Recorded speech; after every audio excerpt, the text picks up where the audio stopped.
My name is Grace Whitfield. I'm 28 years old, and the last thing my mother ever called me in public was a defect. She said it at my sister's wedding, in a stone ballroom with 200 guests, while I stood there holding a glass of champagne I never asked for. Why is this defect here? 9 years of silence, and that was her opening line. My sister turned from her photographer, saw my face, and smiled the way you smile at a stain on a rented tablecloth. You are not invited. She was right about that. She just didn't know who was. My family had 9 years to learn who I'd become, and they spent those years pretending I was never born.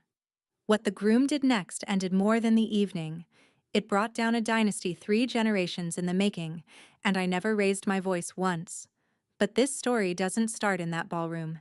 It starts 10 years earlier, at a country club, with a graduation gown and a wall of framed diplomas that held one empty frame. Welcome back to Calm Drama Stories, where quiet women finally tell the stories their families hoped would stay buried. If you've ever been made to feel like the smallest person at your own family's table, this one is for you. Drop a comment and be sure to subscribe. 3 weeks before the wedding, a cream envelope arrived at our house, thick as a dinner menu. It was addressed to Dr. Daniel Whitfield and Mrs. Grace Whitfield, in calligraphy that cost more than my first month's rent at 19. Daniel's invitations usually mean hospital galas. I opened it with a butter knife, still thinking about payroll. Then I read the names. The Halston family requests the honor of your presence at the marriage of their son, Dr. Eric Halston, to Vivian Dixon. Vivian Dixon, my sister. I stood in my own kitchen and read her name 4 times, as if the letters might rearrange themselves into a stranger. The tile was cold under my feet. The refrigerator hummed. Somewhere in another city, my family was planning a wedding, and an invitation with my married name on it had sailed straight through their defenses like a bird through an open window. Daniel came in, read it over my shoulder, and set his coffee down very carefully. You don't have to go. I know, I said. That's not the same as not wanting to. He didn't argue. He's a trauma surgeon. He knows the difference between a wound that needs stitches and one that needs air. We made rules together at the kitchen table like it was a board meeting. We would attend the ceremony, sit in the back, congratulate the groom, and leave before the family noticed the temperature drop. I even chose a navy dress, quiet as wallpaper. I thought I was walking in as a stranger with good manners. I was wrong about that in every direction, and the first crack showed up before I'd even finished my first glass of sparkling water. The estate sat on a hill of trimmed vines, all stone arches and chandeliers the size of bathtubs, valets in gray vests, a string quartet warming up under a pergola. My family always did know how to set a stage.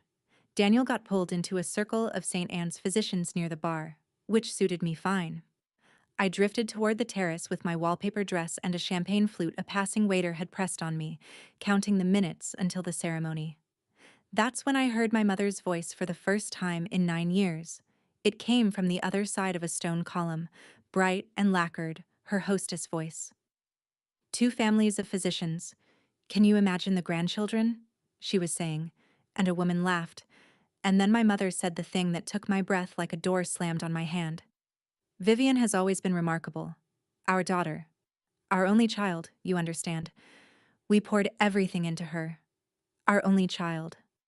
I stood very still behind that column, the way you do when a wasp lands on your arm. I had prepared myself to be the estranged sister, the awkward footnote, the girl who left. I had not prepared to be erased. Erasure is tidier than hatred. It doesn't leave a body, just a blank space where a person used to stand. Somewhere in that crowd my father was wearing a good suit and agreeing with everything. I looked down and realized the champagne in my glass was trembling, and I made my hand stop, because I had learned a long time ago that in front of these people, you never tremble. The quartet started a waltz. Behind me, coming closer through the crowd, was the voice that taught me that lesson. To explain what happened next, I have to show you the hallway I grew up in. In my parents' house, there is a wall, and on that wall hang 11 frames. My grandfather Chase's medical degree, my mother's cardiology board certification, my father's anesthesiology fellowship. great uncles, cousins, a century of Dixons and Chases in mahogany and glass. We called it the Wall, capital W. The way other families say, the lake house. Sunday dinners had a liturgy. My mother would ask each of us what we had achieved that week, and the answers were graded like labs. Vivian, 4 years older than me, always had numbers ready. Class rank, test scores, science fair placements. She was the investment that performed. I was the other kind of child. I could splint a bird's wing and rebandage my grandmother's shin better than the visiting nurse, but I froze in academic competitions and brought home B's that landed on the table like spoiled fruit. My mother never screamed about it. Screaming was for families without standards. She simply adjusted my portion of her attention downward, the way you'd rebalance a portfolio. Looking back, I don't think she was cruel by her own lights. She truly believed the family name was collateral we all borrowed against, and that love was the interest you paid on it. Here's the detail I want you to keep, because it comes back at the end of this story. The summer I turned 14, a 12th frame appeared on the wall, at the bottom, below Vivian's Honor Society certificate. It was empty. When I asked my mother what it was for, she smiled like a loan officer and said it was mine. Pending. Now come to the country club 10 years ago, the week I graduated high school. My mother booked the garden room, which should have been my first warning, because the garden room was for announcements, not celebrations. 22 relatives, white tablecloths, a printed menu. I wore a yellow dress I'd bought with my own money from the pharmacy job, and I remember feeling almost pretty until my aunt looked at me too long and said, "Well, aren't you brave with color?" My graduation was technically the occasion, but the evening had a second act nobody told me about. Between the salad and the entree, my mother stood, touched her glass, and announced that Vivian had been accepted to medical school, top choice, scholarship offer, the whole cathedral. The room rose like it had been rehearsed. My father proposed a toast to the next Dr. Dixon. Someone's husband started talking residency strategy. The waiter, bless him, quietly set my dessert down in front of me while everyone faced the other end of the table.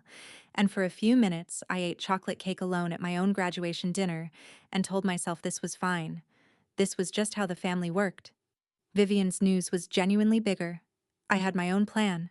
A certified nursing assistant course starting in September, then maybe nursing school on my own dime. I'd even printed the brochure. It was folded in my purse like contraband. Then my mother tapped her glass again and said the sentence I can still hear in any quiet room. "And of course," she said, warm as a scalpel, "we should say something about Grace." Every face turned. My mother looked at me the way she looked at an X-ray and smiled. One daughter got the Dixon mind, my mother told 22 relatives, tilting her glass toward Vivian.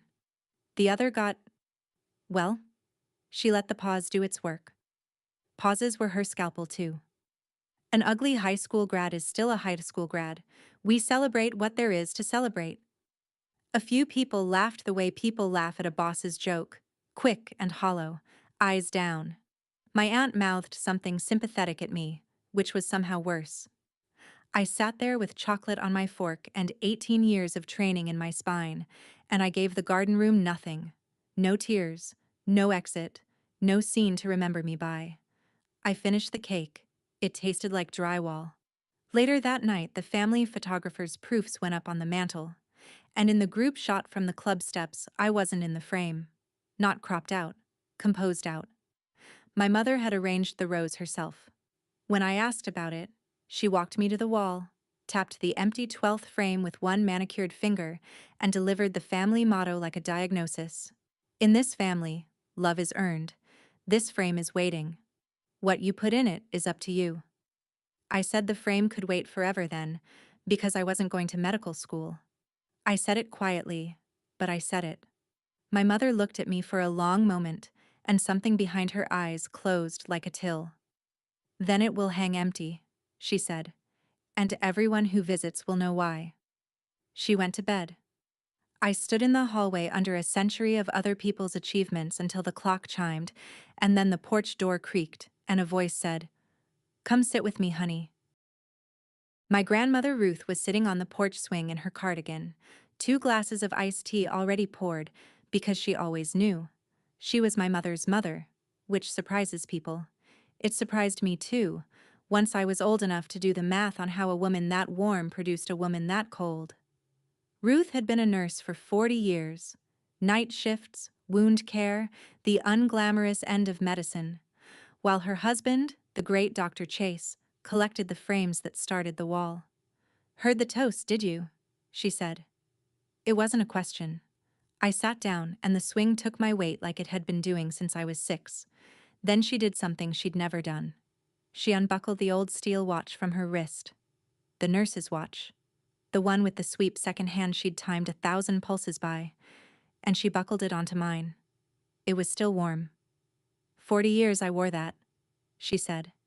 It has seen more people through the worst night of their lives than everyone at that dinner combined. And this watch never once asked anyone their class rank. I laughed and cried at the same time, which is the only kind of crying she permitted on her porch. "Grace," she said, "listen to me. Nobody earns love, honey." She stopped there, patted my hand, and looked out at the yard like the rest of the sentence lived somewhere in the dark. I'd hear the rest of it eventually. But not for 10 more years, and not from her mouth. 10 months after that porch swing, the watch was the only thing I owned that my family couldn't repossess, because 10 months later, they threw me out. The college fund came first. $80,000, built since my christening, meant for whichever school would have me. That spring my father sat me down with a folder and explained, in his mild anesthesiologist voice, that the fund had been reallocated to Vivian's medical education. "An investment goes where the return is," my mother added from the doorway, not unkindly, the way you'd read a weather report. I want to be fair here. I saw the storm coming and I did prepare. I was 19. I had opened my own bank account the week after graduation, taken my documents out of my mother's filing cabinet, finished my CNA certification at night, and picked up shifts at a home care agency wiping down walkers and helping strangers shower with dignity. I loved it, which was the unforgivable part. My mother could have survived a daughter who failed toward medicine. She could not survive one who succeeded toward the help. The ultimatum came on a Tuesday in April, at the bottom of the stairs, with my father studying his shoes. Quit the agency, retake the entrance exams, resume the family trajectory, or leave the family home. She used those words. Family trajectory, like we were a spacecraft. I remember being calm. I had rehearsed for this without admitting it. I packed in 40 minutes, clothes in 2 trash bags, my certification folder, Ruth's watch on my wrist. Nobody helped and nobody stopped me. At the front door, my mother said, "You're choosing to be nobody." And I said, "I'm choosing to be somebody you don't get to grade." And I carried my trash bags down the walk like luggage. The porch light went off before I reached the sidewalk. 9 years later, my mother would stand in a stone hallway and offer me that door back on one condition. But first, she had to call me a defect in front of 200 people. Which brings us back to the ballroom, the champagne I never asked for, and my mother's opening line. "Why is this defect here?" She said it low, the way surgeons swear. Precise, contained, meant only for the sterile field. Up close, she looked expensive and tired. 9 years had silvered her hair and sharpened everything else. Vivian arrived a second later in a cloud of tulle and panic, bouquet gripped like a weapon. "You are not invited," she hissed. "Whatever this is, whatever you want, you will not do this today." I said congratulations. I meant it, mostly, which annoyed her more than anything else I could have engineered. Guests were beginning to angle toward us the way iron filings find a magnet, and my mother felt it before I did. She was always exquisitely tuned to an audience. Her face reorganized itself into hostess warmth. "We'll speak somewhere quieter," she announced, for the benefit of a passing couple, and gestured toward a side room as if she were offering me a tour. The wedding coordinator materialized, sensing weather. Vivian peeled away toward her photographer with one last look that promised consequences, and I went along to the side room, calm as a Sunday, because here is what my family did not understand yet. I had spent 9 years learning exactly how much their theater could and could not do to me. They thought they were removing a problem before the Halstons noticed. In fact, they were marching me across a ballroom that held my husband, my work, and one person who knew precisely who I was. And every step they made me take was a step toward the moment the whole stage came down. The side room smelled like lilies and floor wax. My father was already there, which told me the play had been cast before the curtain. Raymond Dixon, 61 years old, a man who had spent 4 decades putting people to sleep and 1 decade doing it to himself. For 9 years I had told myself a small bedtime story about my father, that he was the gentle one, the hostage, that somewhere under the good suit he had missed me. He looked at me now, first time since the trash bags, and here is the whole of what he said. Use the kitchen door. There's a service corridor behind the kitchen. Don't make your mother repeat herself. Not, how are you? Not, you look well. Not even my name. I waited for the rest, the flicker, the folded $20 bill of affection he might slip me when she wasn't looking. Nothing came. And I finally understood something it had taken me 9 years and 1 sentence to learn. His silence had never been a hostage's silence. It was a shareholder's. He had voted with her at every meeting. He'd simply let her read the minutes. Something in my chest that had been propped open since I was 19 quietly shut, and it didn't even hurt the way I'd budgeted for. No, I said. He blinked. No? As if the word were new to him, and in that house, maybe it was. I came through this family's front door once already with everything I owned in trash bags, I said. I will never again leave anywhere through the back. My phone buzzed against my hip. A text from Daniel, 3 rooms away, oblivious and about to be extremely relevant. Eric's asking where you went. He wants to introduce you to his mother. The groom can wait a moment, because the 9 years come first, and the 9 years started with night shifts. My first client after they threw me out was a retired machinist named Mr. Alger, 84, hands like tree roots, a man who had rebuilt engines his whole life and now couldn't manage a shirt button. The agency paid me $11 an hour to be his hands. I learned to shave a face that flinched, to time medications by Ruth's watch, to listen to the same war story with fresh attention because for him, it was fresh every night. My family called this work wiping strangers. Here's what it actually was. I held a man's dignity in my 2 hands for 8 hours a night, and I never once dropped it. Try that with a scalpel. I slept in a studio apartment above a laundromat and kept a spiral notebook of everything the agency did wrong: missed handoffs, double-booked aides, families left waiting by a phone that rang out. Not out of spite. Out of the same instinct that made me rebandage my grandmother's shin as a kid. When care is done badly, my hands itch. I learned more about dignity from a man who couldn't button his shirt than from 3 generations of framed diplomas, and I learned something else too. Something the wall never taught anyone. The medical world my family ruled from operating rooms actually runs at the street level, on people like me. Hospitals can't discharge without us. Doctors' own mothers need us. It is a whole economy of showing up. I was 19, then 20, then 22, saving every spare dollar in a coffee can like a depression grandmother. And then, the fall I turned 23, my actual grandmother's phone went silent. Ruth had a stroke on a Thursday in October, the fall I was 23. I found out 2 days late, from her neighbor, because no one in my family called me. By then she was in a hospice with visiting hours and a visitor list, and the list was managed by her medical power of attorney, my mother. I did everything a person can lawfully do. I called the front desk daily. I sent my name in writing.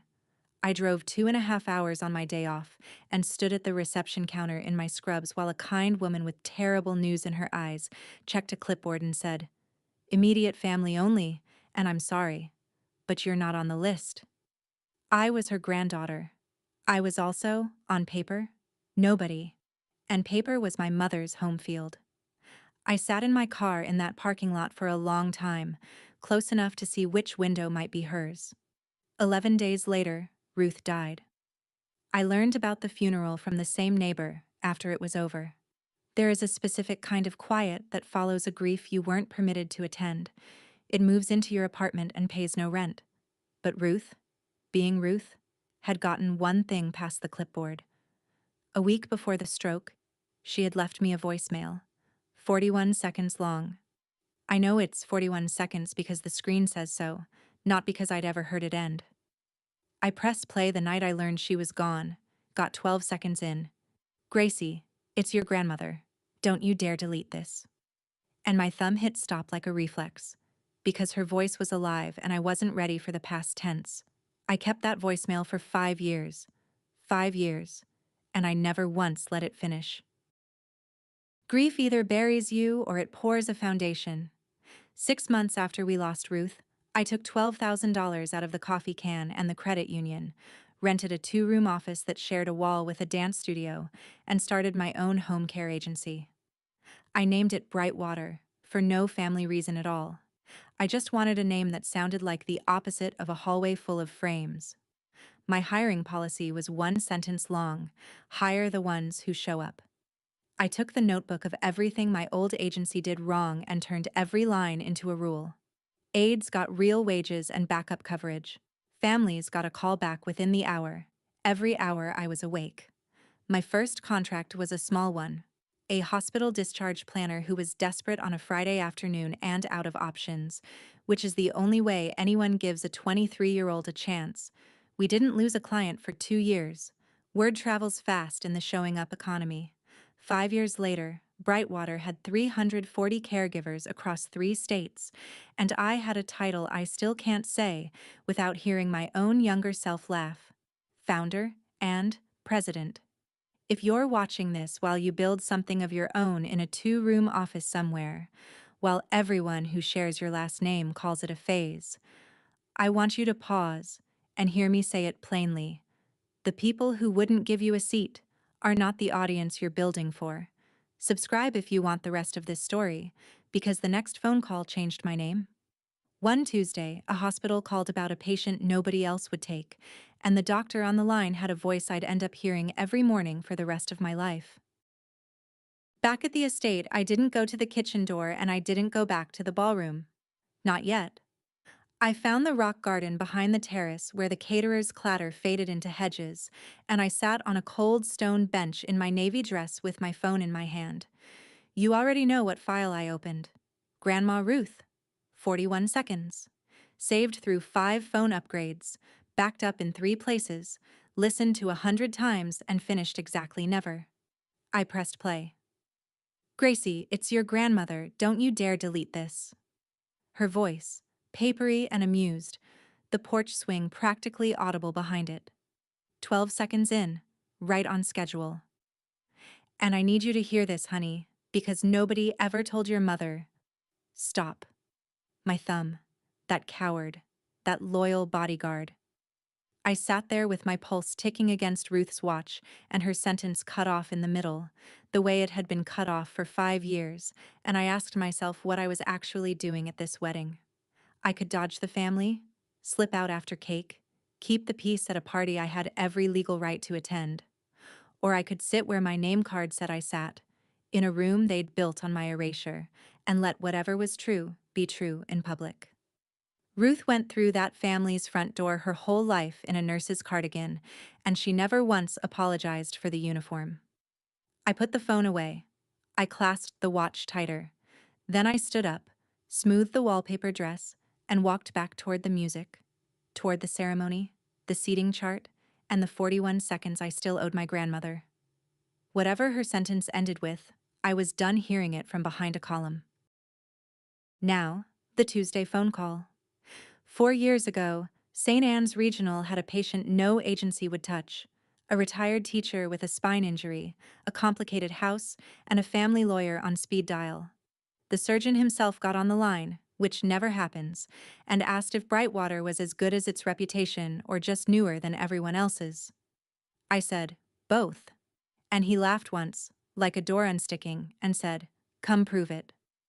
He was expecting a sales rep with a folder. What walked in was a founder with rolled-up sleeves who had personally done every job on the care plan.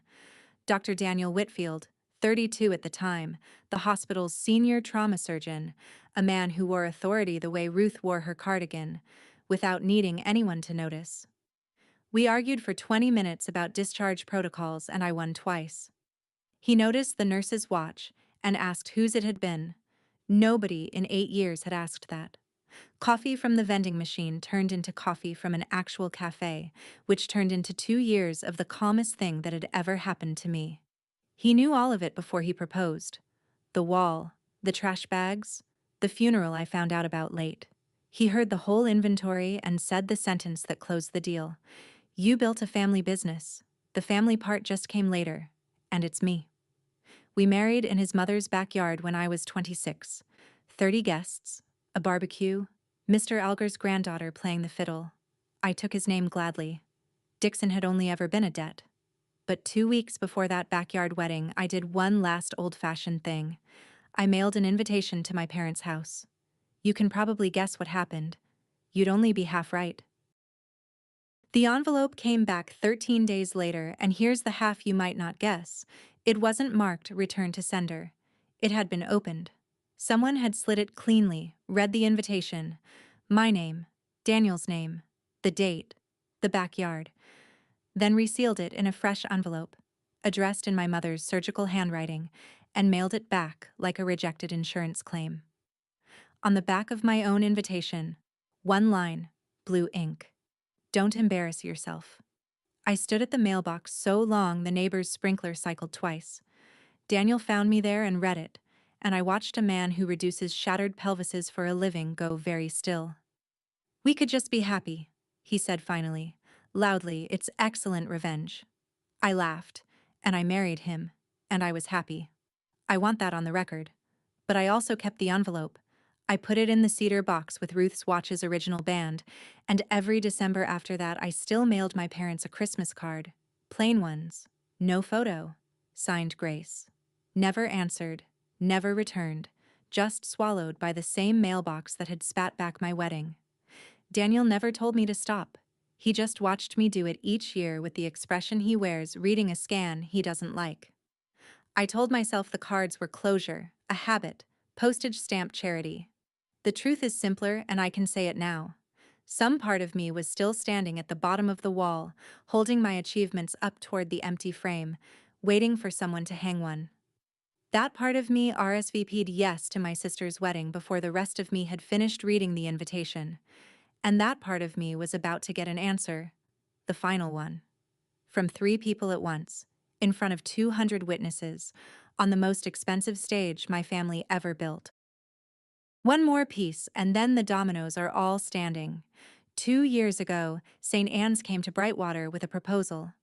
The hospital wanted to launch a geriatric medicine fellowship, training young doctors to actually understand aging patients, and they needed a founding sponsor. The board expected me to negotiate the naming rights. That's what sponsors buy. I had one condition, and it wasn't my name. It would be called the Ruth Chase Fellowship, after a nurse who worked 40 years of nights and never got a frame on anybody's wall. And my name would appear nowhere, not in the press release, not on the plaque, not at the annual dinner. The development office thought I was being modest. Daniel knew better and signed the papers with me anyway, listed simply as a physician liaison. I told myself it was privacy. Standing where I stand now, I'll tell you the truer thing. I was still building a case file for a jury that was never going to convene.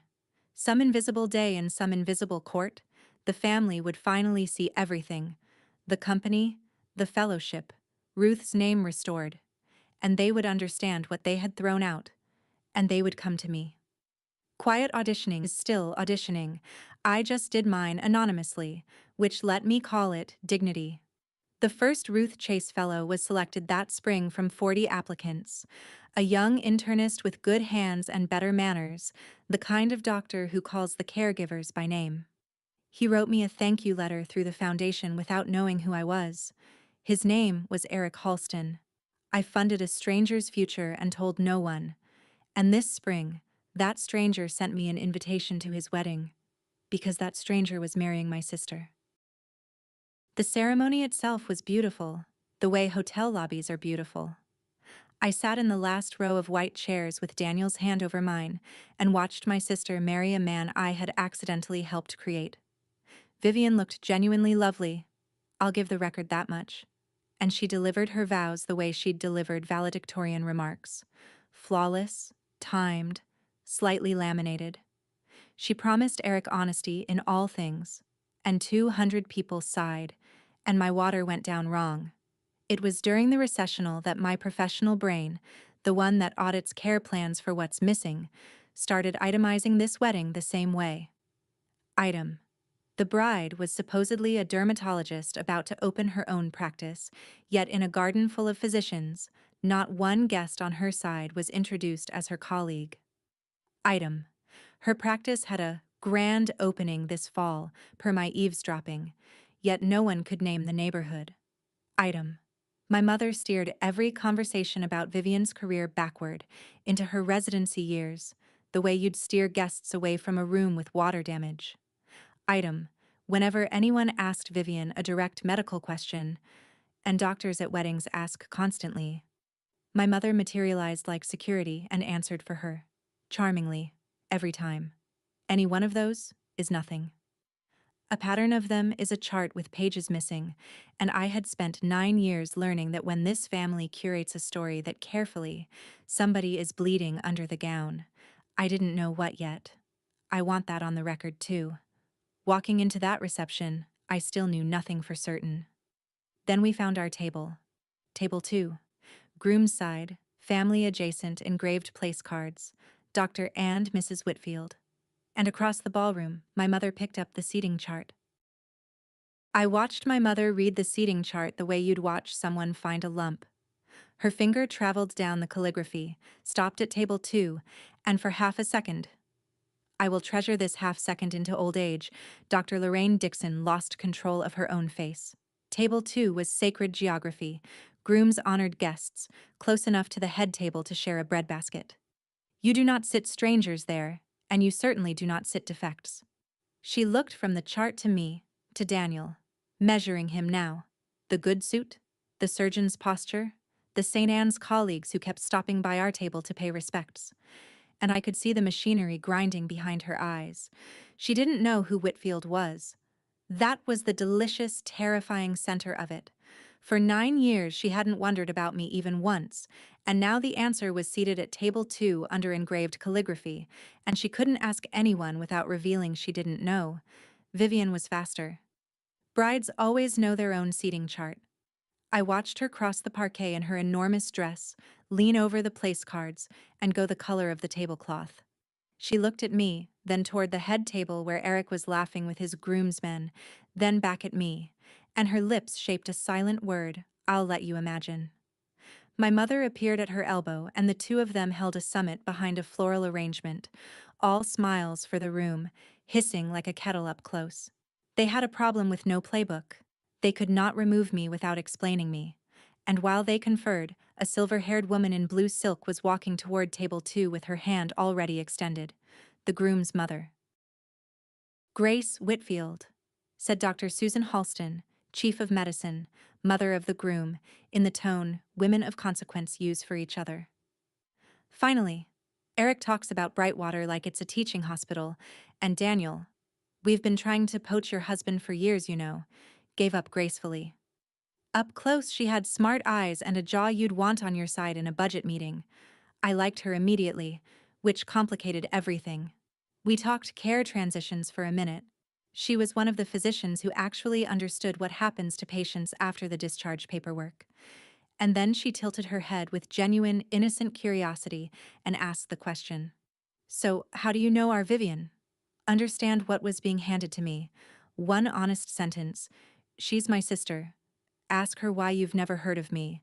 And I could have detonated the marriage, the merger, my mother's entire cathedral, right there between the salad course and the band's first set, with the groom's own mother holding the plunger. 9 years of trash bags and returned envelopes leaned in to watch what I'd do. I took a breath, and I chose the smallest true thing in the room. We grew up in the same town, I said. Small world, said Susan Halston, pleasantly. But she was a diagnostician at the top of her field, and I watched one eyebrow file something away. The pause before my answer, maybe, or the way the bride's mother across the room was watching us like an air traffic controller with two planes converging. She patted my arm and moved on to charm the next table. Across the ballroom, Vivian had seen the entire exchange. And Vivian, unlike our mother, had no idea what I had or hadn't said.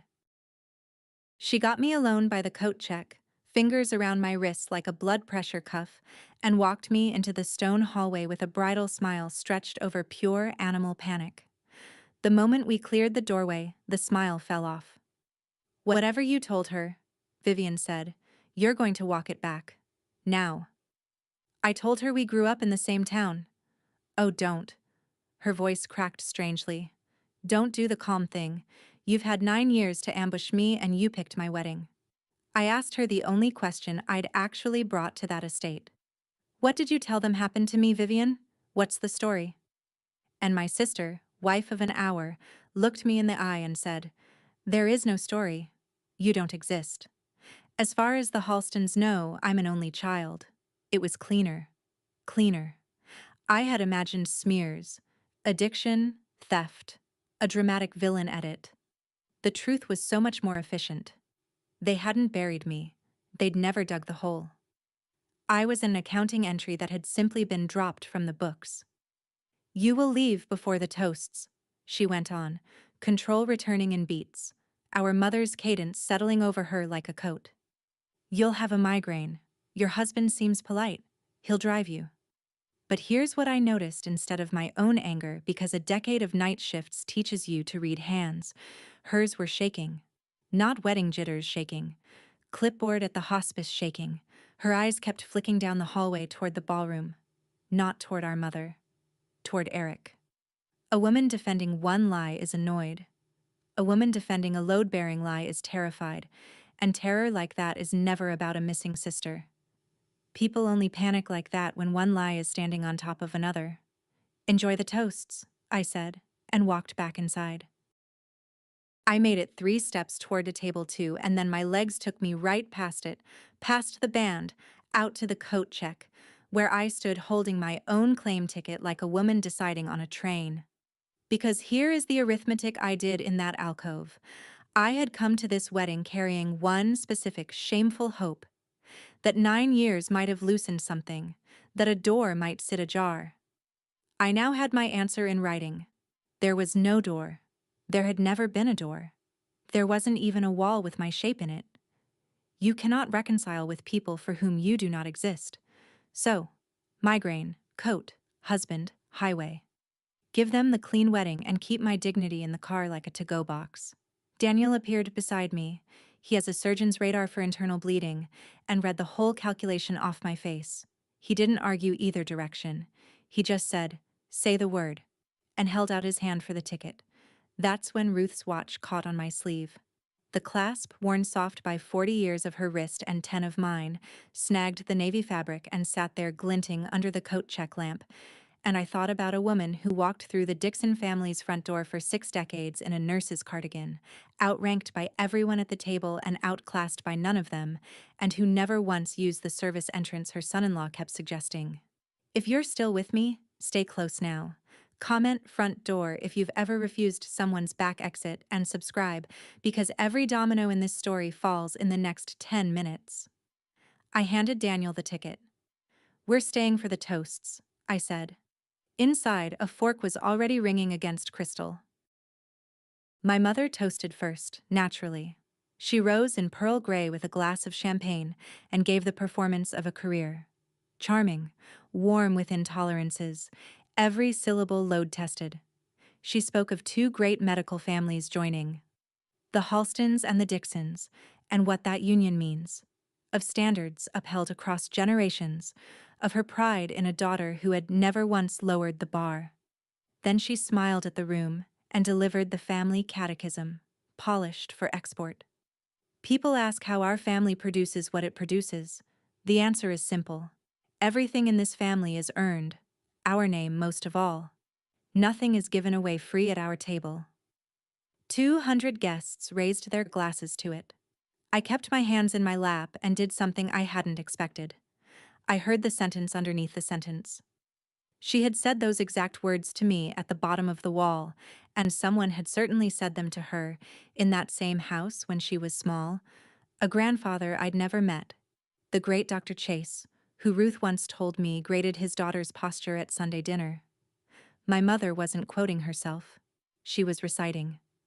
Standing there in pearl gray at the top of her world, she was still the girl reporting her class rank to a man with a ledger where his lap should have been, and for exactly one breath I felt the vertigo of pity before I put it down. You can understand a system and still refuse to bow to it. Ruth taught me both halves of that. The room drank. The band played 8 bars. And then the MC said the sentence that ended the world as my family had built it. And now, a few words from the groom. Eric stood up holding notes. Eric Halston gave the kind of toast that reminds you some people are simply good, and that good people are the most dangerous thing you can invite to a performance. He thanked his parents. He thanked his bride, glowing at his elbow. And then he set down his notes and went off script. Because he wanted, he said, to thank the 2 people who made him the doctor standing here tonight. The first is my mentor. He taught me that trauma surgery is mostly showing up and showing up again. Dr. Daniel Whitfield, Table 2. Applause. Every Dixon head in the ballroom rotated toward our table like gun turrets. My mother's glass stopped an inch from her lips and did not move again. The second, Eric said, I only get to thank because she's finally in a room with me. I trained on a fellowship that paid my salary, my research, all of it. Named for a nurse, Ruth Chase, who worked 4 decades of night shifts. The founder who endowed it wouldn't let the hospital print her name. No plaque, no gala, nothing. It took me 2 years and one indiscreet mentor to find out who she was. He smiled the best man smile of a man giving someone their due, with no earthly idea what he was standing on. She built a company from nothing at 23, and half our discharges would collapse without her, and she's sitting next to my mentor because she married him. Grace Whitfield. Would you stand? Ruth Chase was her grandmother. The applause started warm and confused, 200 people turning in their chairs. I stood, because you stand when a good man asks. And in the corner of my eye, in pearl gray, my mother rose out of her chair too, not to applaud. Her face had gone the gray of old snow and her mouth was already forming a word. What my mother said, into a ballroom that had just heard the words Ruth Chase was her grandmother, was, "There's been a mix-up." She said it with a hostess laugh bolted on top. Grace is a distant relation, a complicated situation, not for tonight. And Vivian, my poised, laminated sister, chose that exact moment to lose 9 years of message discipline in a single blurt. You are not invited. She said it at volume, past the microphone's edge, into 200 held breaths. The silence afterward had texture. Eric turned to his bride slowly, the way you turn in a house where something has just broken upstairs. Not invited? He said. I invited her. Vivian. This is the woman who paid for my fellowship. This is my mentor's wife. Her grandmother's name is on my diploma wall. His voice didn't rise. It clarified, which was worse. How dare you, either of you? Do you have any idea who this woman is? This woman is the reason I'm standing here a doctor. This woman is... And my mother, seeing the structure coming down, made her final error. She reached for rank. Eric, dear, this is a family matter. Which family? Said Eric Halston quietly in front of both of them. You could hear the chandelier hum. 200 guests, surgeons, board members, the entire ecosystem my parents had spent 40 years performing for. Looked from the bride, to her mother, to the woman at table 2 they had been told, in 100 small curated ways all evening, did not exist. I hadn't said a word since congratulations. I stood there with my hand resting on Ruth's watch and let the arithmetic happen on other people's faces. It was Susan Halston who finished it. She rose from the head table without hurry, blue silk and 40 years of chairing difficult meetings, and looked at my sister with the stillness of a diagnosis arriving. "Vivian," she said, "you told us you were an only child." Nobody answered her. That was the answer. Vivian stood in her enormous dress with her bouquet hand empty, opening and closing her mouth, and my mother performed the last maneuver in the playbook, the pivot to intimacy. She crossed to me through the frozen tables, took my forearm with both hands like we did this all the time, and said, at a volume calibrated to reach exactly the first 3 rows, "Grace, darling, we'll discuss family matters privately. This is a wedding. Darling, 9 years, a returned invitation, a hospice clipboard with my name missing, and I had graduated to darling in under a minute, because now there were witnesses worth performing for." And looking at her, this brilliant, exhausted woman gripping my arm like a railing, I felt the strangest thing rise in me. Not rage, recognition. She still believed the story could be managed. She had no idea the manuscript had left the building. So I smiled at my mother, the way you smile at someone talking loudly on a train about a stop they've already missed, and I said it, gently, once, loud enough for only the first 3 rows, and the microphone she'd forgotten was live behind her. "You have no idea, do you?" She blinked. "About what?" "About anything after April," I said, and lifted her hands off my arm the way I used to lift Mr. Alger's, firmly, kindly, without negotiation. I did not list my company. I did not say the word president, or mention 340 employees, or explain the fellowship. The resume was the one weapon I had sworn never to reach for in front of them, because the moment I argued my worth, I was back at the bottom of the wall holding papers up at an empty frame. Instead, I turned to Susan Halston and said, "Excuse me for a moment. This dress needs some air." And I walked toward the terrace doors with my spine perfectly straight, and my mother followed me. She caught me in the stone corridor between the ballroom and the terrace, where the band's waltz came through the wall like weather. And here my mother did the only genuinely surprising thing she'd done in 9 years. She dropped the performance. No audience, no hostess lacquer. Just a 58-year-old woman in pearl gray, with her back to a limestone wall, breathing like the air had gotten expensive. "All right," she said. "Here is what happens now. You come back inside. You tell the Halstons we've always been close, quiet, private, but close. The fellowship was a family project. We'll say your father advised. And then, you come home, Grace. Thanksgiving, Christmas, Sunday dinners, all of it. The frame." Her voice caught on it, actually caught. "The frame gets filled. You've finally earned your place." There it was, the door. Not ajar. Thrown wide with everything I had wanted at 19 arranged inside it like a table set for one.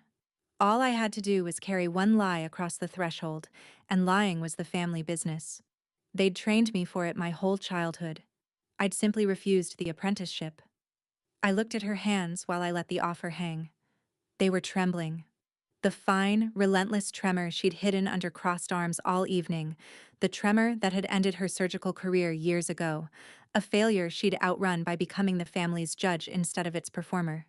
She saw me see it, and something old cracked open for exactly one sentence. "My father made me recite my class rank at that table every Sunday until I left for college," she said, flat, like coordinates. "I gave you a family that keeps score because it is the only kind I was ever given, and it worked. Look at Vivian." We both heard it at the same time. The "it worked," floating over a ballroom where Vivian's marriage was currently entering cardiac arrest. Her armor came back down like a curtain. "Well," she said, "the Halstons are waiting." I looked down at Ruth's watch. 41 seconds of unfinished sentence sitting in my clutch beside it, and I smiled.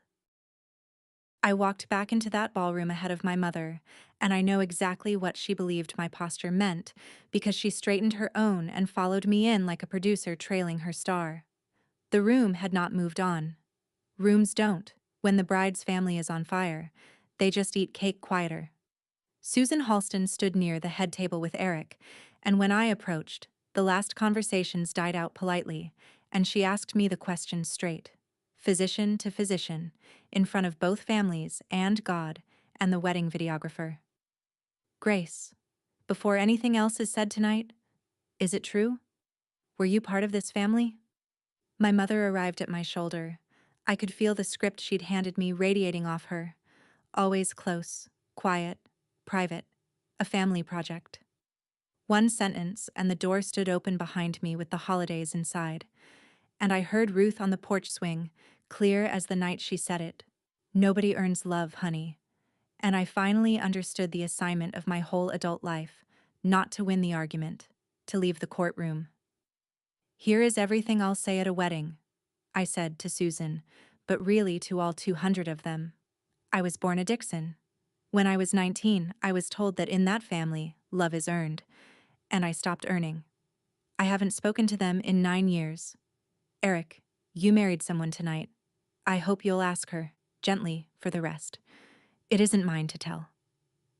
That last line cost me more than anything else in this story, because I had the rest. I'd read Vivian's shaking hands in the hallway. One sentence of speculation from me and her whole laminated life would have been opened on the table like a chart. Every night shift year of me wanted it. I left it. It was hers to drop, and mercy, it turns out, is the only revenge that leaves your own hands clean. Then I turned to my mother, whose face was doing something geological, and gave her the answer to the offer. No, I said. The frame stays empty. I built my own wall. I took Daniel's arm, nodded to Eric, thanked Susan Halston for a beautiful ceremony, and walked out of my sister's wedding through the front doors, at the exact center of the aisle. At the speed of a woman with nowhere left, she needed to be admitted. Behind us, just before the doors closed, I heard a single champagne glass hit the parquet. We didn't drive off dramatically. The valet line was 7 cars deep, and dynasties fall on a schedule of their own. So we walked out past the lit fountain to the far end of the terrace, and stood in the cold spring dark with the party glowing gold behind the glass, and my hands started shaking. The honest kind, the kind you've earned. Daniel put his jacket over my shoulders and asked nothing. I took out my phone. You know the file. Grandma Ruth, 41 seconds. I pressed play, and for the first time in 5 years, when her voice reached the 12th second, my thumb stayed down at my side where it belonged. And I need you to hear this, honey, because nobody ever told your mother, so she never learned how to say it to you, and somebody in this family has to go first. A breath on the line, the porch swing creaking somewhere under it. Nobody earns love, honey. Love is the thing they can't bill you for. Whatever they do with that silly wall, you were never the empty frame, Gracie. You were the whole wall, and the house it holds up. And don't you dare wait for people with ledgers to tell you what you're worth. Come see me Sunday. Bring nothing. Click. 41 seconds. 5 years to walk 12 seconds. I cried then.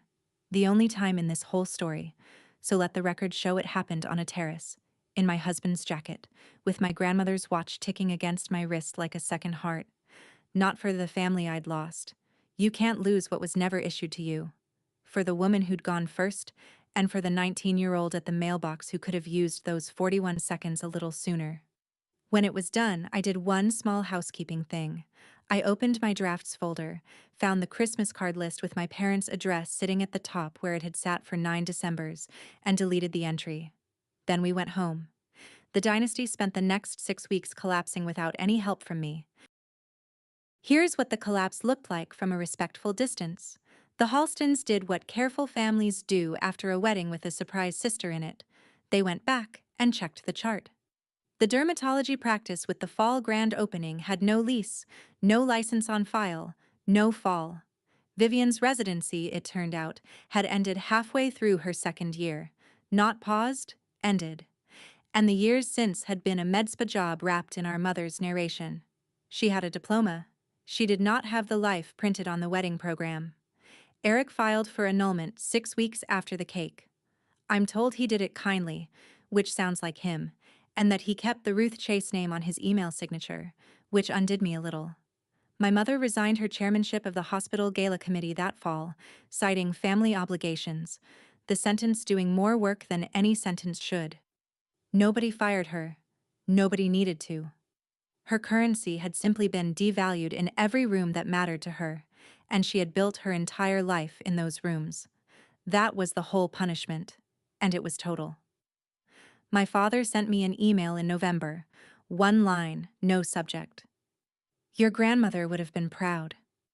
I read it maybe 30 times. I never answered it, and both of those facts are true at once, and I've stopped needing them to fight. And the wall still hangs, 11 frames and one empty, in a hallway 2.5 hours from my kitchen. Nobody took it down. Systems like that don't come down. They just lose jurisdiction. One escaped person at a time. It no longer reaches me. That's not the same as gone, and I've made my peace with the difference. 6 months later, on an ordinary Sunday, I looked down my own dinner table and took inventory the way Ruth used to count pulses. Unhurried, thorough, grateful. Daniel at the far end, arguing playoff brackets with Mr. Alger's granddaughter. 3 of my original caregivers, the ones who showed up before Brightwater could afford to pay them what they were worth. My first client's widow, who brings a pie nobody asks her to bring and everybody finishes. And Eric Halston, still a Ruth Chase fellow, still family somehow, the one thing I salvaged from that wedding without meaning to. Telling a story, with his fork in the air. On the wall of our dining room there are 11 frames too.